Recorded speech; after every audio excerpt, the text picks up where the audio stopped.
All right, we got them set up. Here's the little rechargeable station. It just plugs in, and then these just sit on there like that, and they recharge. And you got your salt one over there, just like that.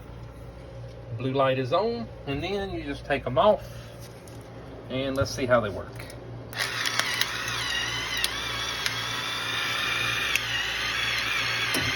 It does pretty good.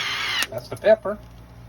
I don't know if you can set the size of grain or what, but hey, we'll figure that out later. Let's check the salt.